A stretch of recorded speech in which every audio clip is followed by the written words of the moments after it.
One of my friends recently bought their very first enthusiast car, and it is a lovely NC MX-5, and he absolutely loves it. You know, I'm a massive fan of MX-5s, but you know, he loves his car. And the first thing I feel like a lot of car enthusiasts say when someone does buy an enthusiast car or a project car is usually, what mods are you going to do to it? You know, are you going to do anything to it? And he turned around and he said, you know, no, I'm not going to do any mods to it. I'm not going to upgrade it in any way. I'm going to keep it completely stock. And it must have been a week or two later, he ordered a stainless steel exhaust. And in all fairness, it does sound pretty good, you know. But the funny thing is, when he first bought the car, he said, you know, he wasn't gonna modify it. And the thing is, I think a lot of us do this. I mean, I've definitely done this before. When I bought my MX-5, I said that I wasn't going to do anything to it. I was going to keep it completely stock.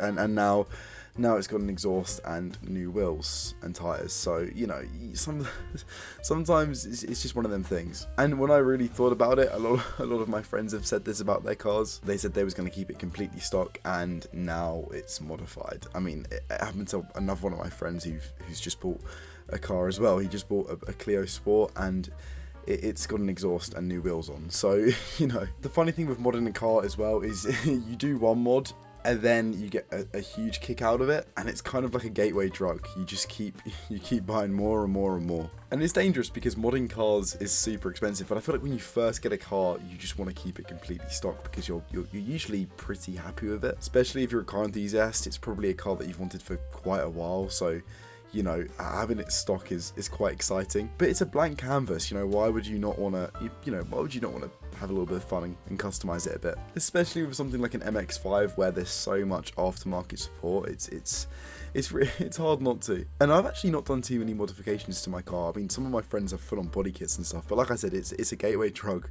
Once you buy one, you can't really stop. And it usually starts off small, you know, it could be a steering wheel or even, you know, just a gear stick. And then a year or two later, you've got, you know, new wheels, suspension and exhaust, the whole, maybe even a turbo. So yeah, for those who've just bought a new car and say you're going to keep it stock, you know, you might do. You know, some cars I just couldn't mod.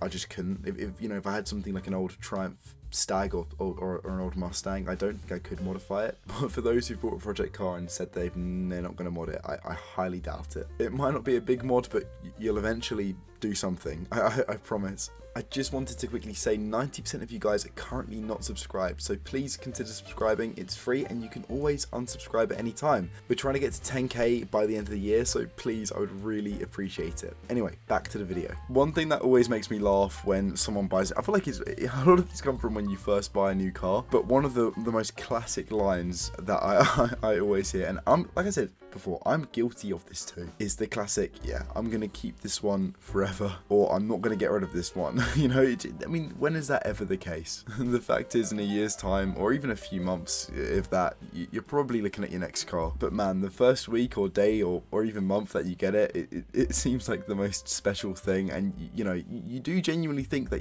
you're never gonna sell it. I remember when I first bought my MX-5, right, I genuinely thought that I would keep it forever. You know, I was never gonna sell that. And I mean, I do still have it. It's not like I've sold it yet, but the fact of the matter is, when I find something like like an S2000, or if I finally have the money for something like a Porsche Boxster or a Cayman, I probably will sell the MX-5, which will be a very sad day because I have grown extremely attached to my car, and that thing has been through a lot with me, and I love it. I love my car. Come to think of it, no, I will keep it forever. I don't want to sell it. I mean, there is the fact that some people do find a car and they do just keep it forever. It is almost like their forever car that they'll never sell. But a lot of the time, it just isn't economically viable to own more than, 2 project cars or even 1 project car. I mean, I only have the money for 1 car in total, so I can't even afford a daily driver. So if you are lucky enough to hold on to a project car that is deep to your heart, then go ahead and do it. But a lot of us, unfortunately,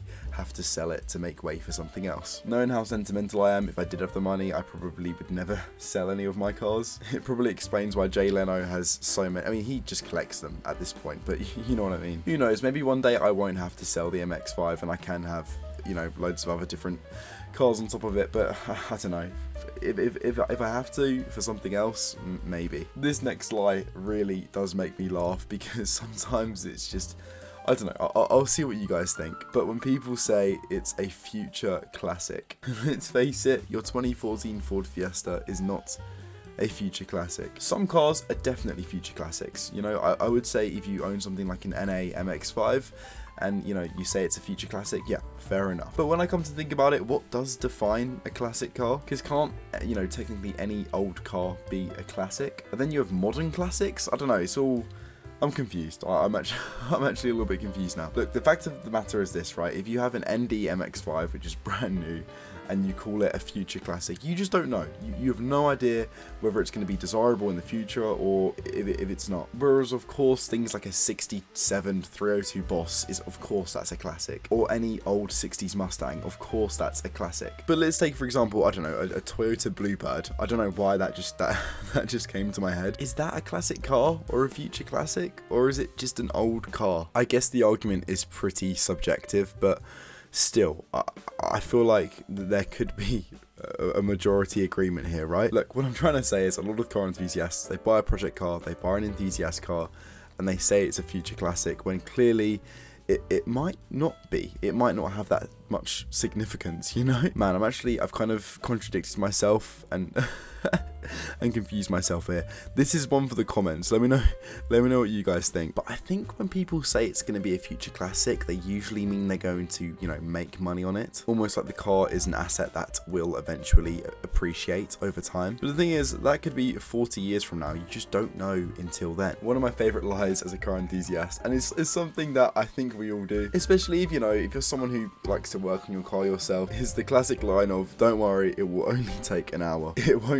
It won't take an hour. It never takes an hour. This could be from cleaning your car to servicing your car to put in a new modification on your car to fixing your car. It could be to literally anything. I mean, to be fair, when it comes to cleaning, it takes, you know, it's pretty quick to clean your car depending on the person. I know some people, I've got some friends who properly detail, they go crazy. They go absolutely crazy when it comes to cleaning their car. I can't lie, I don't really take too long with cleaning my car. Thinking about it, I probably should clean my car. I've not given it a wash in a long time. But there's been times where, you know, we're about to go on a drive or we're about to go to a meet and someone has to do something small to their car, quote unquote small, and it ends up taking hours. The thing is, it could be really simple. It could be a very simple modification or a very simple fix, but it might take a long time because that is just working on cars. Sometimes the simplest of things can take a very, very long time. There's been times where I've thought it was something small and I've had to work long, hard hours into the night because,